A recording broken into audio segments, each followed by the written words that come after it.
सो यथा उक्तवान् क्षम्यतां गतसप्ताहे वर्गं पाठयितुं न शक्तवान्। इदानीम् आरम्भं कुर्मः। अहमेव प्रथमश्लोकं वदामि, तदनन्तरं वयम् अनुवर्तयामः। पठामि संस्कृतं नित्यं, वदामि संस्कृतं सदा, ध्यायामि संस्कृतं सम्यक्, वन्दे संस्कृतमातरम्। अस्तु, तर्हि इत्युक्ते पूर्वतनवर्गे इत्युक्ते सप्ताहद्वयात् पूर्वं यदा वयं तत्र वर्गम् आगतवन्तः, तस्मिन् वर्गे वयं किं पठितवन्तः तद् पश्यामः।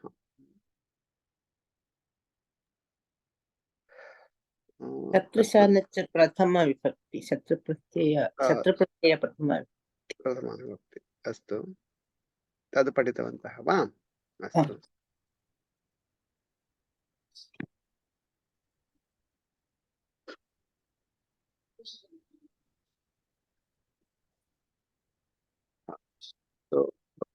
इत्युक्ते सत्यं सूक्तिः अभवत्, शत्रुप्रत्यय प्रथमा द्वितीया, अनन्तरं तत्र पदसङ्ग्रहः, सो नपुंसकलिङ्गविषये अपि अभवत्।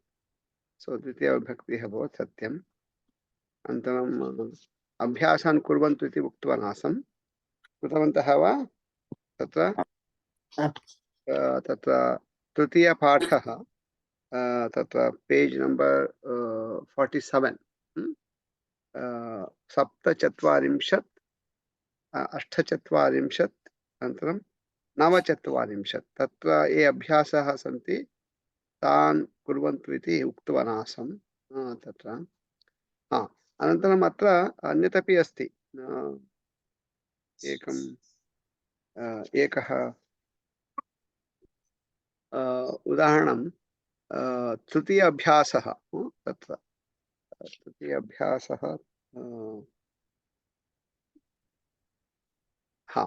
तृतीय अभ्यासे किमस्ति, तत्र क्रियापदत्वेन तवतु प्रत्ययान्तरूपम् अस्ति। आहूतवान्, स्मृतवान्, उन्नीतवान् इति। पेज् नम्बर् 48 मध्ये, पेज् 48, तृतीयः अभ्यासः। तत्र गणेशः पठन् पुत्रः इति अस्ति, आहूतवान् इति। सो तत्र कालं त्रयमस्ति। द्वितीयकालं मध्ये शत्रन्तरूपसहितं पदं यदस्ति, तत्र द्वितीयविभक्त्यन्तं रूपं योजनीयं, तावदेव। गणेशः पठन्तं पुत्रम् आहूतवान् इति तत्र, अथवा गणेशः लिखन्तं छात्रं स्मृतवान्, गणेशः रुदन्तं शिशुम् उन्नीतवान् इति। किमर्थम् अहम् एतत् सूचितवान् इत्युक्ते, अत्र पठन् इति यदस्ति, सामान्यतया तत्तु सद्यः भवति, अस्मिन् काले एव भवति इति, वर्तमानकाले एव भवति इति अर्थः तत्र। परन्तु आहूतवान्, स्मृतवान्, उन्नीतवान् इति भूतकालस्य अर्थः इति। इत्युक्ते यदा सः आहूतवान् तदा सः पठति स्म इति अर्थः तत्र। यदा सः स्मृतवान् तदा सः छात्रः लिखति स्म इति अर्थः। यदा सः उन्नीतवान् तदा सः शिशुः रोदिति स्म इति तत्र। इत्युक्ते तस्मिन् समये तद् वर्तमानकालः आसीत् तथा। अवगच्छन्ति किल? शत्रन्तरूपं नाम वर्तमानकालः इत्येव तत्र। परन्तु तत्र वाक्यस्य पूर्णार्थं तद्वाक्यं इदानीं भवेत्, पूर्वम् अभवत्, अथवा अग्रे भविष्यति वा, चिन्ता नास्ति। उदाहरणं, गणेशः पठन्तं पुत्रं स्मरिष्यति, शक्यते तत्र। अथवा स्मरति वर्तमानकाले भवितुम् अर्हति, भूतकाले भवितुम् अर्हति, भविष्यत्काले अपि भवितुम् अर्हति तत्। अथवा गणेशः पठन्तं पुत्रम् आह्वयतु अपि भवति तत्र। आज्ञा प्रार्थनादि यत्कृते क्रियापदं किमपि भवितुम् अर्हति इति वदामि। कोऽपि किमपि क्रियापदं कोऽपि कालः कोऽपि भावः चिन्ता नास्ति, तत्र शत्रन्तरूपं तस्मिन् वाक्ये भवितुम् अर्हति इति वदामि। केवलं तत्र क्रियाद्वयं समानकाले प्रवर्तते इति तत्र एकरीत्या। तर्हि अग्रे सरामः। पदसङ्ग्रहः इति तत्र इतोपि भिन्नाः धातवः तेषां रूपाणि तत्र सन्ति, पठामः। अस्तु वा? तर्हि सरोजा भगिनी भवती पठति वा? पेज् नम्बर् 49 पदसङ्ग्रहः जनी तत्र। जनी जायते जान्यते जानिष्यते जन्यते जन्यते जन्यते क्षम्यतां जन्यते जनिष्यते जनिष्यते जनिष्यते जनितव्यं जननीयं जातः जाता जातं जातवान् जातवती जायमानः जायमाना जनित्वा प्रजन्य जनितुम्।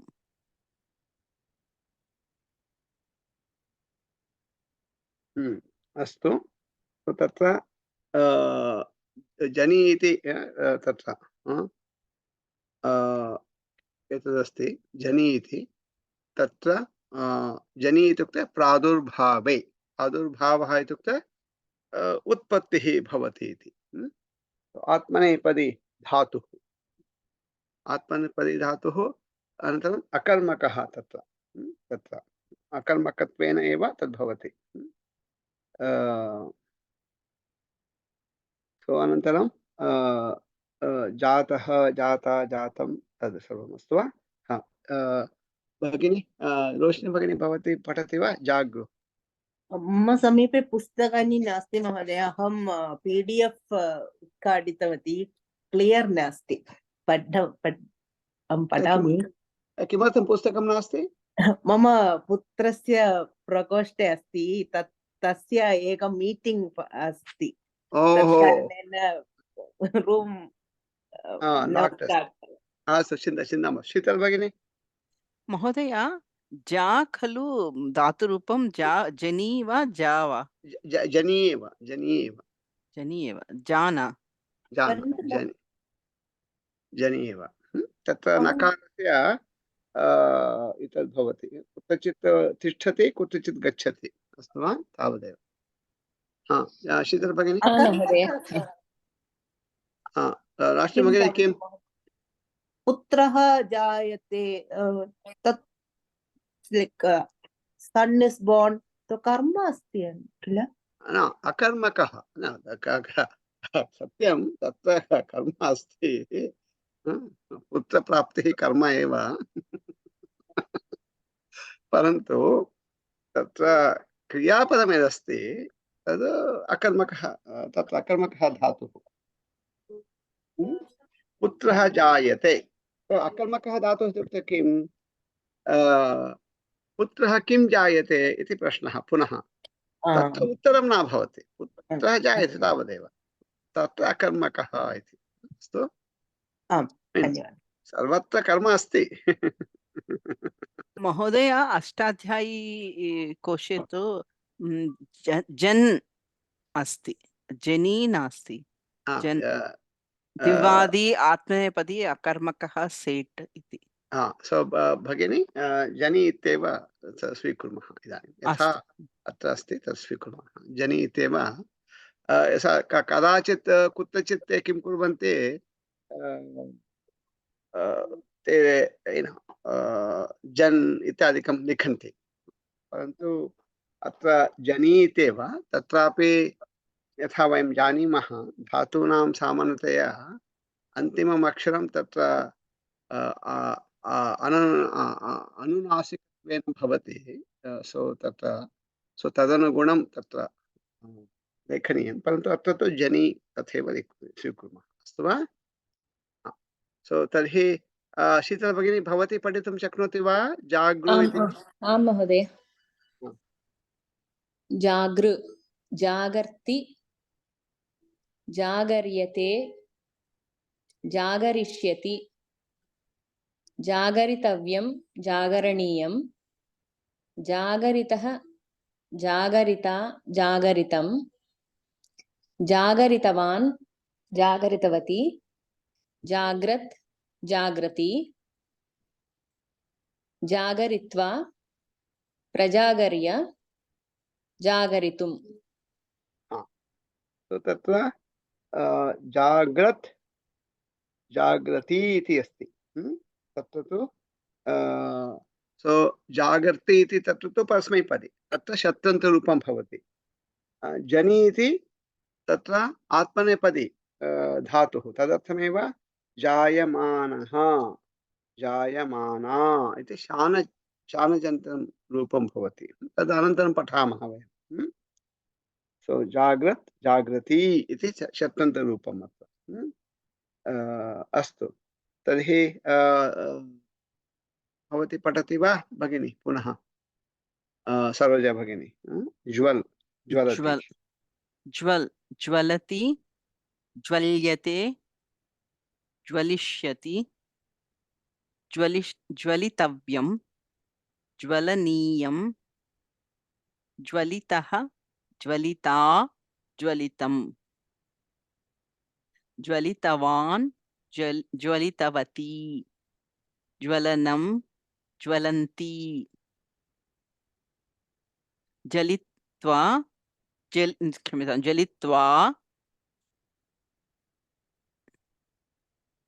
तत्र वकारः बकारः स्व ज्वलित्वा संज्वल्य, वकारः संज्वल्य, ज्वलितुं,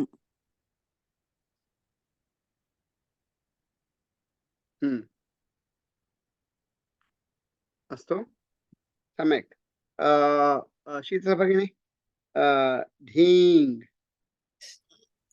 ढीङ्, डयते, डीयते, डयिष्यते, डयितव्यं, डयनीयं, डयितः, डयिता, डयितं, डयितवान्, डयितवती, डयमानः, डयमाना, डयित्वा, उड्डीय, डयितुम्।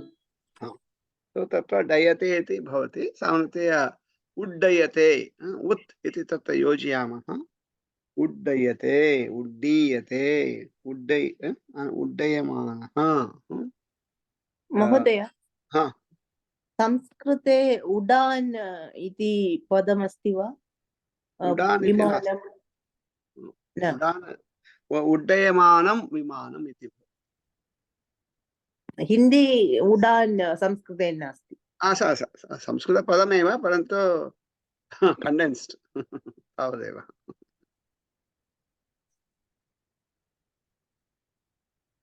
महोदय, तत्र पूर्व जनीपदे प्रजन्या, जागृपदे प्रजागर्य, तत् रूपं कथं जानीमः? इत्युक्ते प्रा योजितवन्तः तत्र उपसर्गः, उपसर्गः। अन्यपदे ज्वल् पदे संज्वल्य, तत्र सा सत्यं। अन्य डीड् डयते पदे उड्डीय आगतः। कथं जानीमः कुत्र उपसर्गः आगच्छति, तस्मिन् रूपं कथम् आगच्छति इति? तत्तु अभ्यासेन। इदानीं तु भवती तत्र किमर्थं प्रजन्य, प्रजागर्य, संज्वल्य उड्डीय इत्यादिकं कृतवन्तः इत्युक्ते तानि पदानि सन्ति। सो अनन्तरं लेबन्तरूपं तत्र दर्शनीयं। यानि रूपाणि सन्ति साधुरूपाणि तानि रूपाणि अत्र योजितवन्तः तावदेव उदाहरणरूपेण। तो तत्र कुत्र उपसर्गः योजनीयः कुत्र तत् करणीयं तत् अग्रे। इदानीं तु यदस्ति तत् तावत् पर्याप्तं। तत्र उदाहरणं कुत्रचित् भवती पठति प्रजन्या इति। प्रा इति उपसर्गः, जनि इति धातुः, लेबन्तं प्रजन्या इति तत् पर्याप्तम्। भवत्याः प्रश्नः अस्ति वयं कथं योजयामः, कथं नूतनतया कुर्मः इति किल? मम तु तत्र प्रजन्या पदम् अस्ति चेत् अहं न जानामि जनी पदस्य अन्यरूपम् अस्ति इति। मम तु जनि इति धातुः तद् तन्निमित्तं पठनम् एव अभ्यासः, अन्यत् किमपि नास्ति। अस्तु अस्तु तर्हि तत्र नद् तत्र शब्दे इति भगिनी वदति वा सरोजा भगिनी? आम् नद् नदति नद्यते नदिष्यति नदितव्यं नदनीयं नदितः नदिता नदितं नदितवान् नदितवती नदन् नदन्ती नदित्वा सन्नद्य नदितुम्। अस्तु सो तत्र तत्र रूपाणि तथा भवन्ति। नदिति तत्र शब्दे तत्र नदति नद्यते तत्र तु किं भवति? नद्यते इत्युक्ते कर्मण्यर्थे, नदिष्यति अनन्तरं भिन्नानि रूपाणि। अस्तु वा? तर्हि वयम् अग्रे सरामः। सो नदी इति अपि नद् तत् सः धातुः अपि तत्र किं भवति? कर्मकः धातुः नदति। तर्हि प्रहेलिकां पठामः। विराजराजपुत्रारेः यन्नाम चतुरक्षरं पूर्वार्थं तव वैरीणां परार्थं तव संगरे इति अस्ति। तत्र किमस्ति? विराजराजपुत्रारेः इति अस्ति। यत् नाम चतुराक्षरं, चतुराक्षरस्य नाम तत्र अस्ति। सो तर्हि तत्र अर्थः एतस्य प्रहेलिकायाः अर्थः कथम् अवगच्छामः? तत्र किमस्ति? तत्र विराजराजपुत्रारेः यन्नाम चतुरक्षरम् इति अस्ति। सो विः इत्युक्ते तत्र पक्षी अथवा खगः इति भवति। विराजः इत्युक्ते गरुडः इति भवति। पक्षीणां राजा गरुडः इति। विराजराजः तस्य राजः, गरुडस्य राजा कः? विष्णुः भवति। अनन्तरं विराजराजपुत्रः, तस्य पुत्रः कः? मन्मथः तत्र। सो मन्मथः विष्णोः पुत्रः इति तत्र अस्ति। तस्य अरिः, अरिः इत्युक्ते शत्रुः इति। सः तु शिवः एव। शिवः एव मन्मथस्य दहनं करोति किल तत्र तृतीयेन नेत्रेण। तदर्थं विराजराजपुत्रारिः इत्युक्ते शिवः इति। तो सः शिवः, तस्य नाम यदस्ति तद् चतुरक्षरं नाम, चतुरक्षरं नाम। तो तन्नाम किं? तत्र वदति पूर्वार्धं तव वैरीणां। तत्र पूर्वार्धं यदस्ति तस्मिन् नाम्नि तद् भवति वैरीणाम् इत्युक्ते शिवस्य वैरिणः ये सन्ति तेषां कृते तद् भवति। तस्य तद् एकं नाम अस्ति तस्य तत् तस्मिन् नाम्नि पूर्वार्धे यदस्ति तद् शिवस्य वैरिणां कृते भवति इत्युक्ते मृत्युञ्जयः इति नाम तत्र मृत्युः इत्युक्ते शिवस्य वैरिणः मृत्युं प्राप्नुवन्ति अनन्तरं तत्र किमस्ति परार्धं तव सङ्गरे सो सङ्गरे नाम तत्र युद्धे परार्धं तव भवति इत्युक्ते जयः भवति इति अर्थः तत्र विराजराजपुत्रारेः यन्नाम चतुरक्षरं पूर्वार्धं तव वैरीणां परार्धं तव सङ्गरे इति इत्युक्ते चतुरक्षरम् एकं नाम अस्ति तद् नाम कस्य अस्ति विराजराजपुत्रारेः इति अस्ति तन्नाम किं तत्र तु अरिहि इति अन्ते तत्र तु इकारान्तः पुल्लिङ्गः अरिशब्दः यथा हरिशब्दः तत्र तु षष्ठीभक्तौ हरेः इति भवति सो तत्पूर्वं किं किम् अस्ति विः इत्युक्ते खगः पक्षी इति अर्थः पक्षीणां राजा गरुडः विराजः तस्य राजा विराजराजः भवति विष्णुः विराजराजः अस्ति विष्णुः तस्य पुत्रः मन्मथः मन्मथस्य अरिः इत्युक्ते शत्रुः इत्युक्ते यं तत्र मारितवान् सः भवति शिवः तत् इत्युक्ते शिवस्य चतुरक्षरम् एकं नाम अस्ति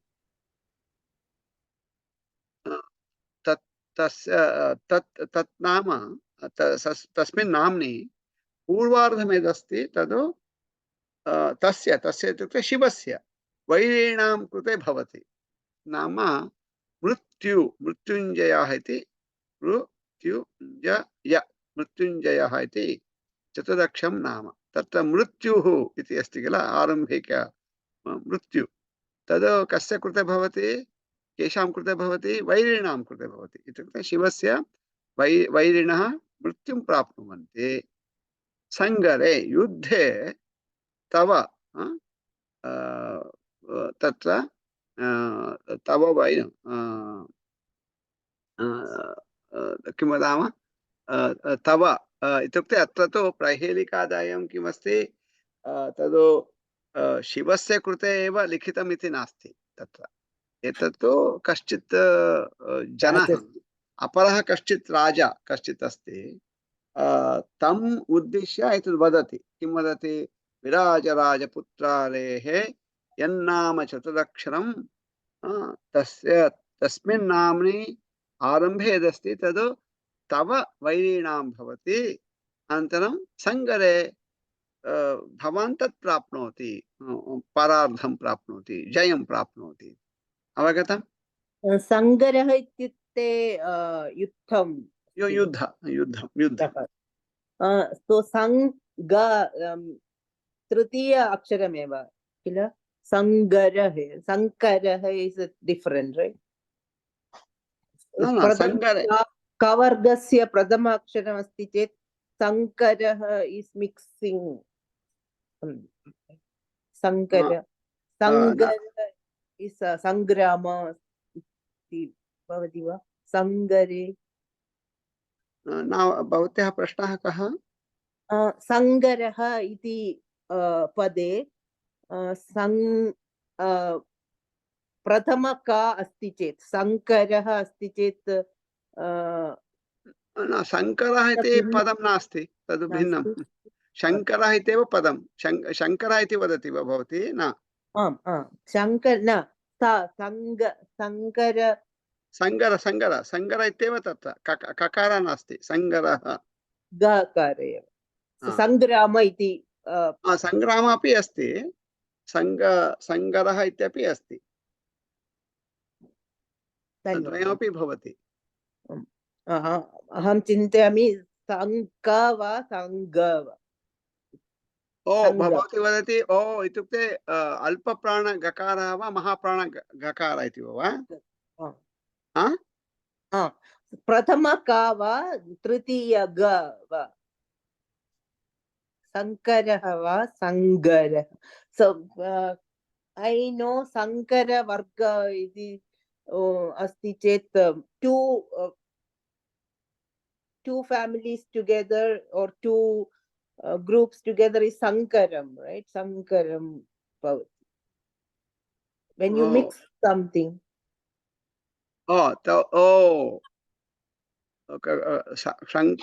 संक्रांति न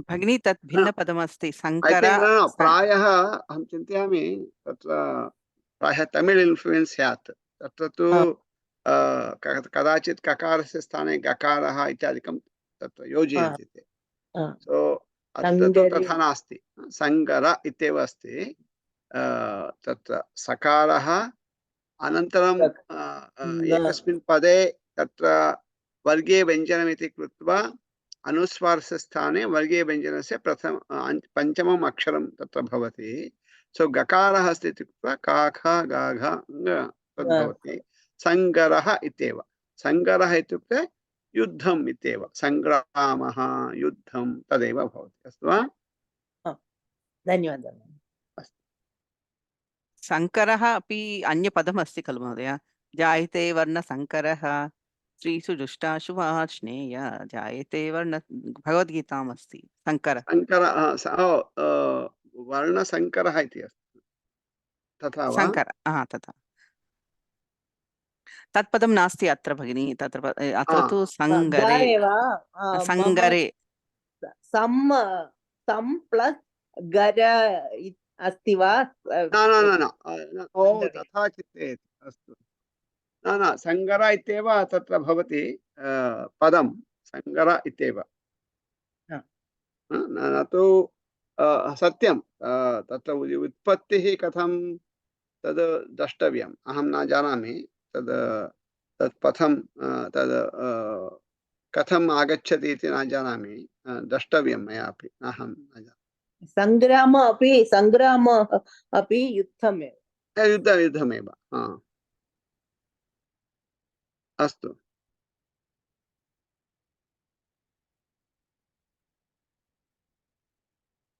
अस्तु अग्रे सरामः सुभाषितं महोदय एकः प्रश्नः तव वैरिणां परार्थं तव सङ्गरे तव इस् रिफरिङ्ग् टु द राजः खलु कोऽपि राजा अस्ति तम् उद्दिश्य एषः प्रहेलिकां रचितवान् अस्ति सो तत्र वदति तव वैरीणां पूर्वार्धं यदस्ति तत्र नाम्नि पूर्वार्धं नाम मृत्युञ्जय इति तत्र नाम तत्र पूर्वार्धं तव वैरीणां पूर्वार्धं भवति तव सङ्गरे तव परार्धं सङ्गरे तव भवति इति अर्थः अवगतम्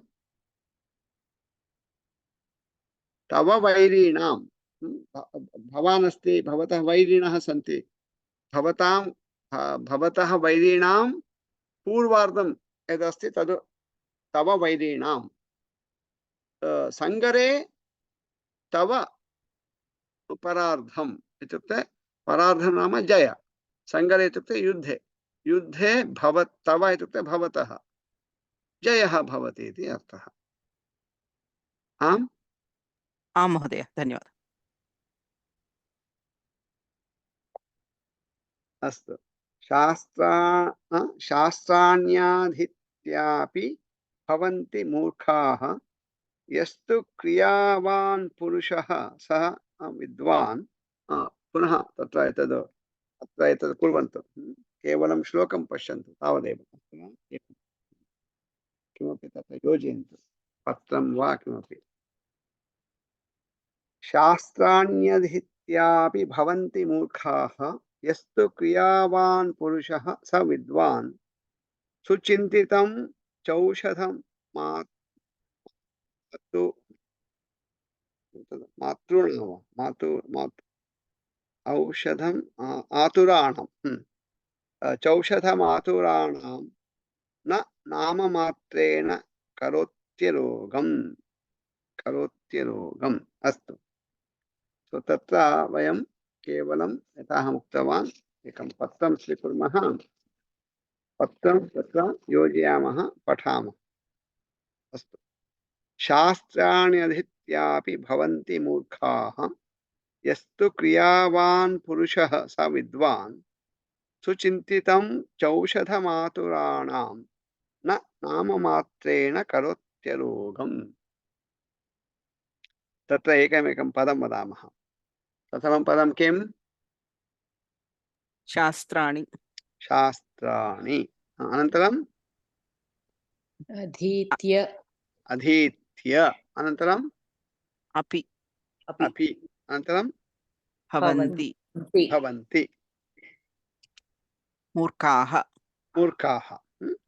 सो तत्र शास्त्राणि अधीत्य अपि भवन्ति मूर्खाः इत्युक्ते कश्चित् जनः शास्त्राणि सम्यक् अधीतवान् तथापि मूर्खः इव भासते। अनन्तरं यः तु तु क्रियावान् पुरुषः पुरुषः सः विद्वान्। सः विद्वान् विद्वान्। अनन्तरं सुचिन्तितं सो इत्युक्ते यः तु क्रियावान् पुरुषः सः विद्वान्। शास्त्राणि अधीत्यापि मूर्खः भवन्ति इत्युक्ते यावत् पर्यन्तं यत् शास्त्रं सः अधीतवान् तस्य शास्त्रस्य प्रयोगं सः न करोति, सः तु मूर्खः एव भवति तत्र। परन्तु यः पुरुषः क्रियावान् भवति सः तु अग्रे विद्वान् भवति इति अर्थः। अस्तु वा? उदाहरणं तदेव अत्र अत्र क्रियावान् इत्युक्ते शास्त्राणि अधीत्य आचरन्ति। तदेव क्रियायाम् आनयति। सत्यं सत्यं। केवलम् आचरति, तत्र अध्यापयति, अन्यान् दर्शयति इत्यादिकं। तद् यत् शास्त्रपारङ्गतः करोतु इति अस्ति तद् मीन् यत्किमपि शास्त्रं भवतु तस्य शास्त्रस्य विषये। सो क्रियावान् पुरुषः न भवति, सः तु विद्वान् भवति। सुचिन्तितं च औषधम् आतुराणां न नाममात्रेण करोति अरोगम्। तत्र तत्र सुचिन्तितं च औषधम् आतुराणां न नाममात्रेण करोति अरोगम्। इत्युक्ते किमपि औषधं तत्र वयं सम्यक् रीत्या चिन्तयामः इत्यादिकं, परन्तु तद् केवलं नाममात्रेण एव तद् कश्चित् जनम् अरोगवत् न करोति। इत्युक्ते सः स्वस्थः न भवति। केवलं तत्र औषधं स्वीकरणीयं, तदनुगुणं तत्र पथ्यादिकं करणीयं, यत् करणीयं भवति तत् सर्वम्। इत्युक्ते तस्मिन् विषये सः क्रियावान् भवेत्। न भवति तर्हि सः अरोगः इत्युक्ते रोगरहितः न भवति इति अर्थः। अस्तु, अवगतवन्तः वा? सुचिन्तितम् औषधं पदस्य विशेषणम् अस्ति वा? सत्यम्, औषधं सुचिन्तितम् औषधम् आतुराणां नाममात्रेण इत्युक्ते उत्तमम् औषधं सम्यक् रीत्या चिन्तितं तत्र, परन्तु नाममात्रेण न करोति। इदानीं तत्र मम पत्नी अत्र नास्ति। अस्तु, इदानीं मया किञ्चित् आण्टिबयोटिक् स्वीकरणीयमास्ति। अहं दिनद्वयं विस्मृतवान् प्रवासे आसम् इति। सो इत्युक्ते तद् मया तद् कम्प्लीट् कोर्स् स्वीकरणीयं किल।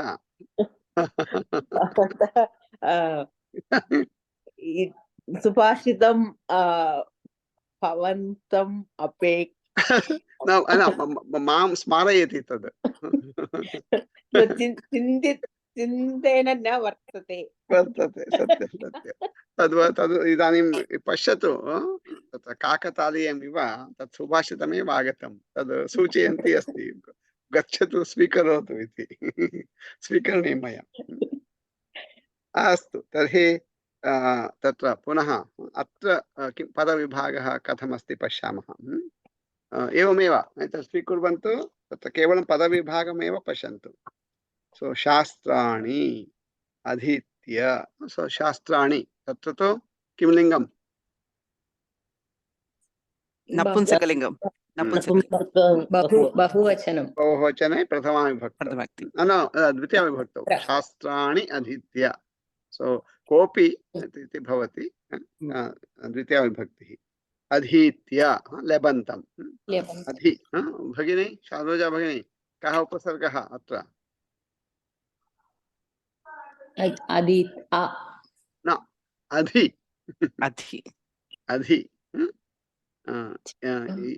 तत्र ईङ् अध्ययने इति भवति, अस्तु वा? इङ् अध्ययने, अस्तु। सो तत्र अधीत्य, अधि इति तत्र उपसर्गः। अपि अव्ययं, भवन्ति भूधातुः, मूर्खाः, मूर्खस्य मूर्खाः इति, मूर्खाः तत्र तु प्रथमा विभक्ति बहुवचनं।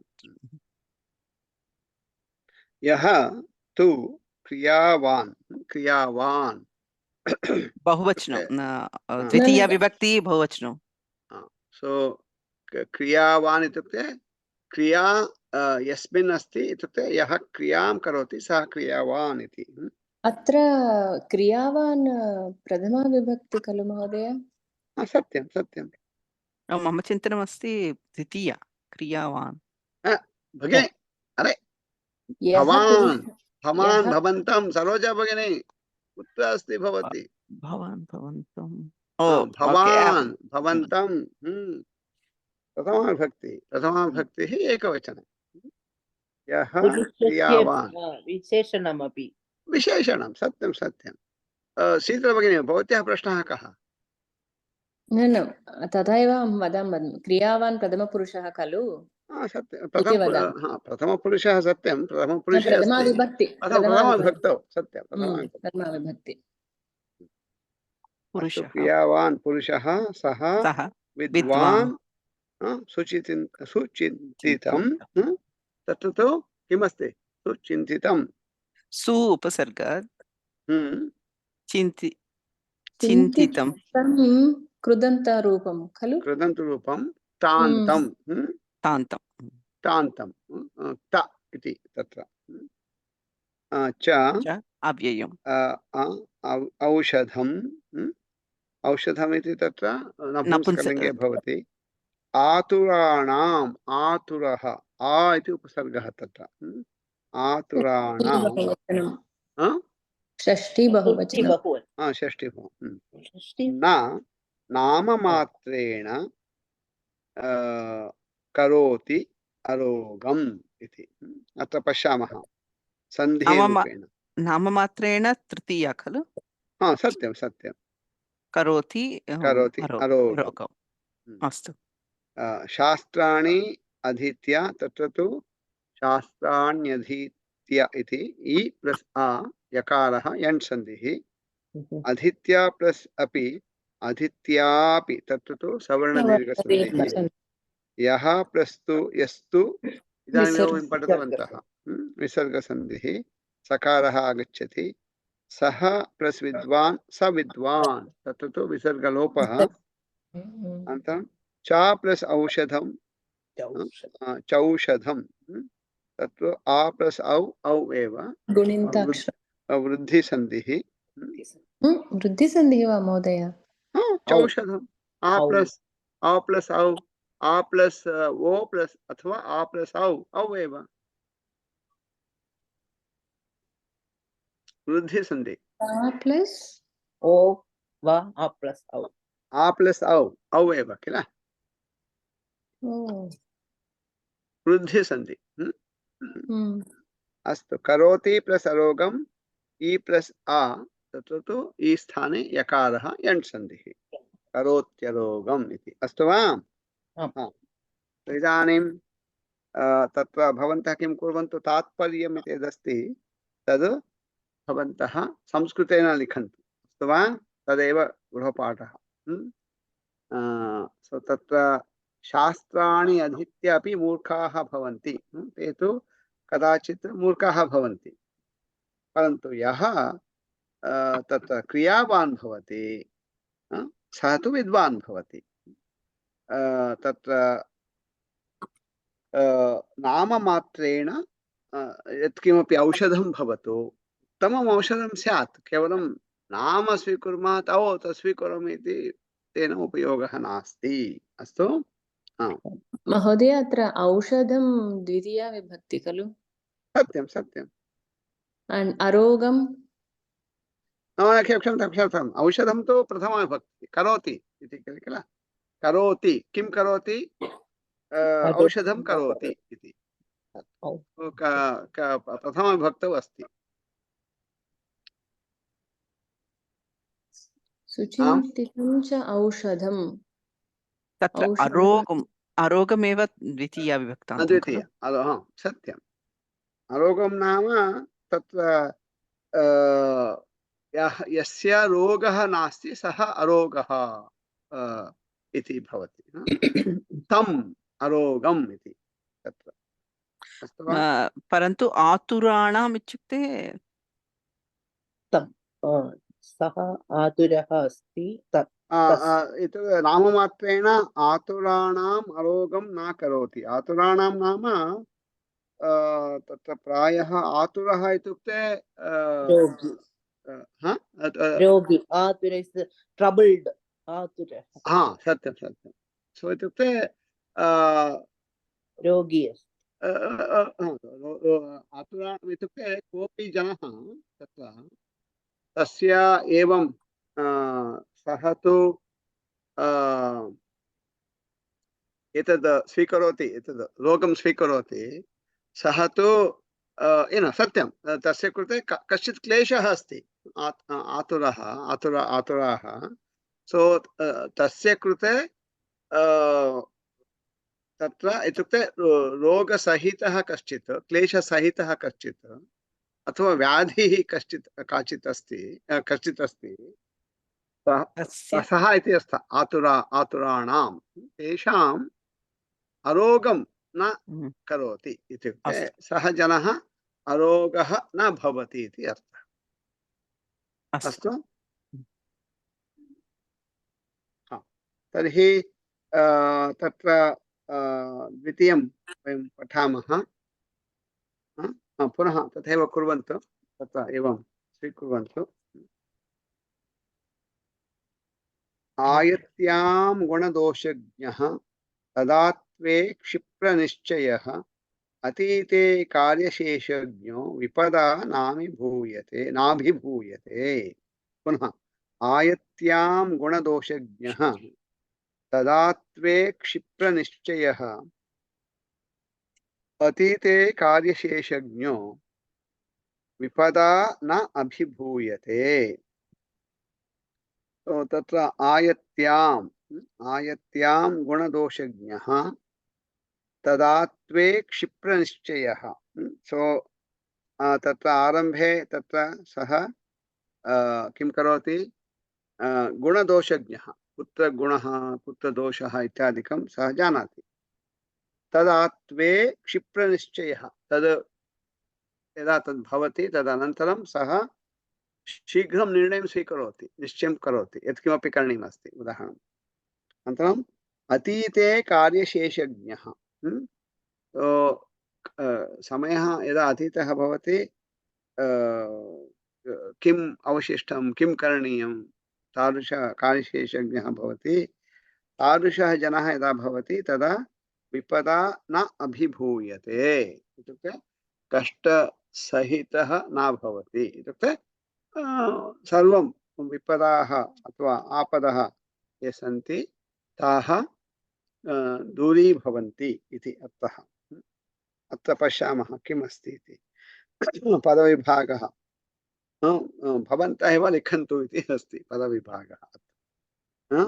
आयत्याम् इति तत्र पदं गुणदोषज्ञः तदात्वे तद् तदात्वे इति प्रायः समस्तपदं स्यात्। तदात्वे क्षिप्रनिश्चयः अतीते कार्यशेषज्ञः विपदा विपदा न न अभिभूयते इति तत्र न अभिभूयते एकपदं वा पदद्वयं वा तत्र न अभिभूयते न अभिभूयते न अभि- एकपदं न एकपदं न इति एकपदम् अभि इति तत् उपसर्गः अभिभूयते ओके अस्तु वा। तो तत्र आयत्यां गुणदोषज्ञः तदेव तत्र किमपि कार्यमस्ति तत् करणीयं तत्र कः तत्र किं करणीयं एवं कुर्मश्चेत् कथं भवति एतेन का हानिः इत्यादिकं गुणान् दोषान् च सः सम्यक् जानाति। इत्युक्ते किमपि कार्यं स्यात् अथवा काचित् समस्या स्यात् समस्यानिमित्तं सः परिहारं चिन्तयति इति चिन्तयतु। तर्हि एवं करोमि तेन किम् अथवा एवं करोमि तेन किम् इति सः चिन्तयति तत्र तदनुगुणं तत्र गुणः कः दोषः कः इत्यादिकं भवति। आयत्यां गुणदोषज्ञः आयत्याम् इत्युक्ते किं महोदय? आयत्याम् आयत्याम् इत्युक्ते तत्र आयतिः इति तत्र प्रायः स्यात् पदम्। आयतिः इत्युक्ते यत्किमपि तत्र आगच्छति इत्यर्थे तत्र भवति आयतिः आयत्यां तत्र इत्युक्ते सः आगतवान् अर्थे वा? तथा तत्र इत्युक्ते kind of सः आयतिः इत्युक्ते तत्र किं वदामः like having a better understanding इति तस्मिन् अर्थे एव तत्र प्रायः इत्युक्ते किं वदामः सम्यक् रीत्या अवलोकयति इति अर्थः तत्र। इत्युक्ते आयतिः कथं तत्र कथं आयत्यां गुणदोषज्ञः सो इत्युक्ते तत्र किमपि कार्यं तत् कार्यं कथं करणीयम् इति तत्र यदा अथवा कार्यविषये चिन्तयति तदा तत्र गुणाः के दोषाः के इति सः अवगच्छति इति अर्थः। सो आयतिः इत्युक्ते आयतिः इत्युक्ते प्रायः सः सम्यक् रीत्या तद् चिन्तयति इत्येव अर्थः तत्र प्रायः भवति। अहम् एवं करोमि। गुणदोषस्य अन्ते ज्ञ अस्ति किल तो ज्ञाति जानाति इति अर्थः। गुणदोषज्ञः तत्र जानाति अस्ति जानाति इति आयत्यां जानाति आयत्यां गुणः कः दोषः कः इति जानाति। इत्युक्ते एवं कुर्मश्चेत् तेन किं भवति इत्युक्ते तत्सर्वं सः अवगच्छति इति अर्थः तत्र। आयत्यां गुणदोषज्ञः तदात्वे क्षिप्रनिश्चयः अतीते इत्युक्ते समयः अतीतः इतोपि कार्यम् अवशिष्टं किमपि भवति तत्र किम् अवशिष्टं तदपि सः जानाति इत्युक्ते तत्र समाप्तिः करणीया किल कार्यस्य तदपि सः जानाति विपदा नाभिभूयते तादृशः जनः यः कोऽपि एतादृश आयत्यां गुणदोषज्ञः अस्ति तदात्मे क्षिप्रनिश्चयः भवति अतीते कार्यशेषज्ञः भवति तादृशः जनः कदापि विपदा न अभिभूयते इत्युक्ते आपदः न भवन्ति इति अर्थः इत्युक्ते सः यत् कार्यं करणीयं सः तत् करोति क्लेशं न अनुभवति इति अर्थः आम्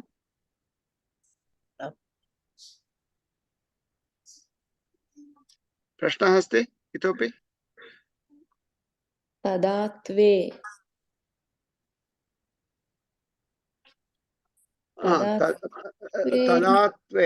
तदात्वे तत्र इत्युक्ते सः शीघ्रं निर्णयं स्वीकरोति इति तस्य तदात्वे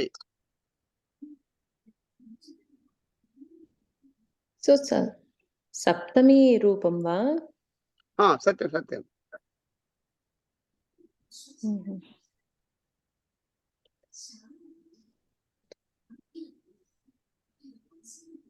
निश्चयः जानामि डिसिशन् बट् क्षिप्रनिश्चयः इत्युक्ते शीघ्रं निर्णयं स्वीकरोति इति अर्थः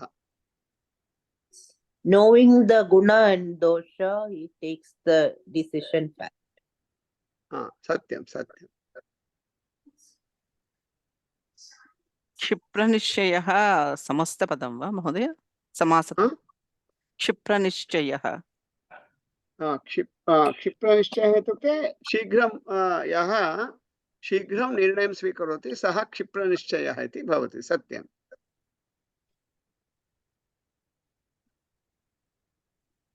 यः गुणदोषः जानाति यः कार्यशेषः जानाति क्षिप्रनिश्चयः अपि तस्य क्लेशः न भवति कार्यकरणे क्लेशः न क्लेशं न अनुभवति इति सत्यम्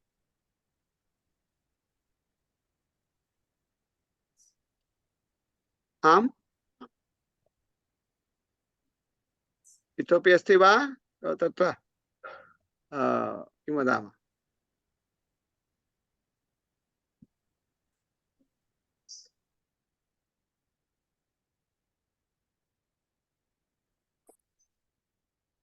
आम् अस्तु तर्हि अस्मिन् सप्ताहे भवन्तः काव्यकथां पठन्तु तत्र तु इन्द्रप्रस्थप्रयाणम् इत्युक्ते कृष्णः पूर्वमेव तत्र निर्णयं स्वीकरोति अहं इदानीं युधिष्ठिरः पृष्टवान् अस्ति आगच्छतु उक्तवान् अस्ति आगच्छतु राजसूययागं प्रति इति सो तदर्थमेव अहं तत्र गच्छामि इति निर्णयं स्वीकरोति स्वीकृत्य तत्र सः गन्तुम् उद्युक्तः तदेव अत्र अस्ति इन्द्रप्रस्थप्रयाणम् इति तत्र सो तद् कृपया पठन्तु पठित्वा तत्र प्रश्नादिकम् अस्ति तद् कुर्वन्तु अनन्तरम् अग्रिम सप्ताहे यदा मिलामः तदा अन्वयरचनां वयं अग्रे तत्कृते पठामः अन्वयरचना कार्यं कुर्मः दृष्टकेतुश्चेकितानः इति इत्यादयः प्रायः 2-3 श्लोकाः तत्र भवन्ति तद् वयं समापयामः अस्तु आम् अत्र विरमामः मङ्गलशकम् उक्त्वा सर्वे भवन्तु सुखिनः सर्वे सन्तु निरामयाः सर्वे भद्राणि पश्यन्तु कश्चित् दुःखभाग् भवेत् ॐ शान्ति शान्ति शान्तिः शुभं पुनः सप्ताहे मिलामः।